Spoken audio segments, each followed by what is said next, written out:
এই মুহূর্তে আমার কাছে পৃথিবীর সবচেয়ে শক্তিশালী একটা শব্দ, যেখানে মৃত্যু দুইটা মানুষকে আলাদা করে না, সেখানে কবুল বললেই দুইটা মানুষ আলাদা হয়ে যায়। এই কবুল শব্দটার কি এমন শক্তি যে তা বলার পর দুইটা মানুষের ভালোবাসা, স্বপ্ন, অধিকার সব খুঁয়ে যায়।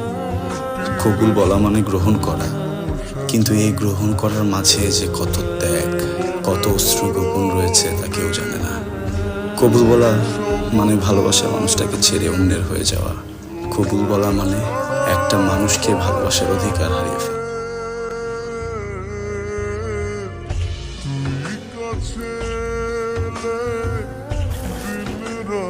চুলের কি অবস্থা? চুল কাটাস না, শেভ করিস না? যত্ন নিতে হবে তো মেয়ে।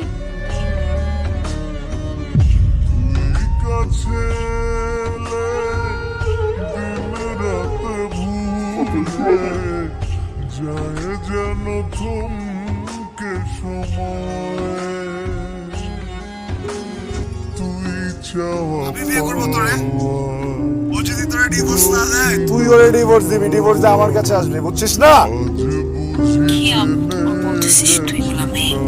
শোন, রাত 11টার পর কোনো কল করবি না, ঠিক আছে? জামাই রে শুয়ে আসছিস না?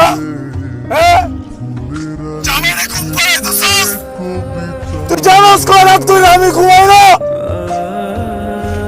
আমি তো ঘুমাইতে পারতেছি না। আমি যখনই ঘুমাইতে যাই তুই আর তোর জামাই দুজন মিলে আমার সপ্তাহের মধ্যে জামাই ডিস্টার্ব করো। বহুত কথা, অসুবিধা নাই তো। হ্যালো, এই তুমি আমার কথা শোনো প্লিজ। আমার শীতল, শীতল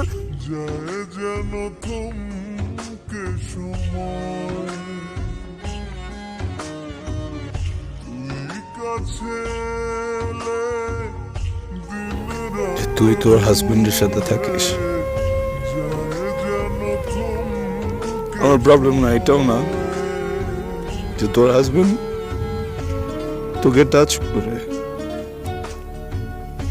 আমার প্রবলেম এটাও না যে আমি তখন ফোনের লাইনে ছিলাম। আমার ভালোবাসার মানুষটা ইচ্ছার বিরুদ্ধে যা যা করতেছে এটা আমি নিতে পারতেছি না। আমি প্রয়োজনে কথা বলবো না তোর সাথে, আমি কন্ট্যাক্ট করবো না, কিন্তু কোনোদিন তোর কনসেন্ট ছাড়া তোর আঙ্গুলটাও ধরবো না। নিতে পারতেছি না, বুঝছিস?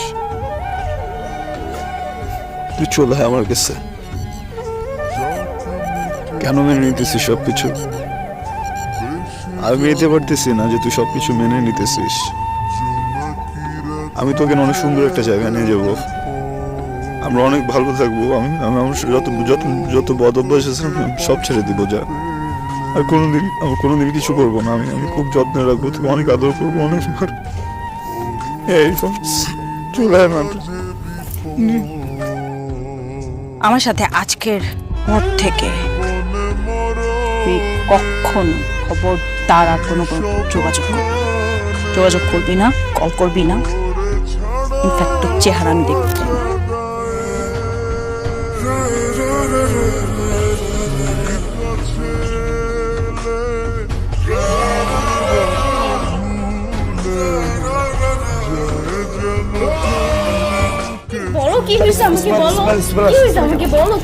তোর কাছ থেকে শীতলের স্মেলটা আসতেছে না, আমি তো শীতলের স্মেলটা পাইতেছি না। হ্যাঁ, শীতলকে জানাস না তুই? জানাস না তুই? শীতলকে জানাস না তুই? তুমি আমাকে বলো, তুমি আমাকে বলো শীতলকে। তুই বের হ, তোরে বলছি না তোরে আমি পাশে উঠতে। বের হ, যা যা যা। আমি বের হবো কেন? আমি স্বপ্নে পাগলামি করতেছ না? পাগলামি করতেছ না? এটা নে যা যা যা করে এক কুটিরে স্বপ্ন সাজাই। আমি আর পারছি না। সংসার নামক পুতুল খেলায় আমি পরাজিত। কেউ একজন আমায় বলেছিল বুকের ভেতর একজনকে পুষে রেখে অন্যের সাথে সংসার করাটা অন্যায়। তাকে ঠকানো। আপনাকে অনেক ঠকিয়েছি, আর ঠকাতে পারছি না। আমি একজনকে ভালোবাসি, বলতে পারেন তার সাথে জেদ করেই আপনাকে বিয়ে করা।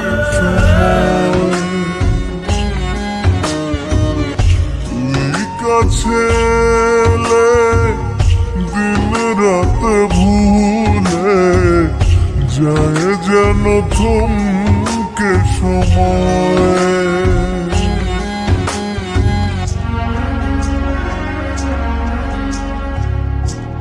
শীতল, হ্যালো শীতল, শীতল, আমার না বারবার মনে হচ্ছিল তুমি আমাকে বলো। আপনি আপনি আপনি আমাকে এসে নিয়ে যান। হ্যাঁ, আমি থাকবো না এখানে, আমি আর এখানে থাকবো না, বাসে যাবো। তুমি যেখানে আছো ওখানে থাকো, আসছি আমি। আজকে আসছো না? আমি কতবার কল করলাম, একটা বার কল ধরলো না। আমার সাথে কেন এরকম করে? আমার কি সমস্যা? আমার সাথে থাকা লাগবে না, ঠিক আছে? সমস্যা নাই, কিন্তু আমাকে বলো একবার কি সমস্যা। আপনি একটা কল করবেন প্লিজ, ওকে আপনি একটা কল করেন। একটু শান্ত হও। তুমি আমাকে ডেকেছো, আমি চলে এসেছি না, আমি তোমার সাথে আছি সব সময়। ঠিক হয় না শীতল, ও আর কখনো আসবে না, কখনো না। কাছে দিন রাত ভুলে যায় যেন থমকে সময়। তুই কাছে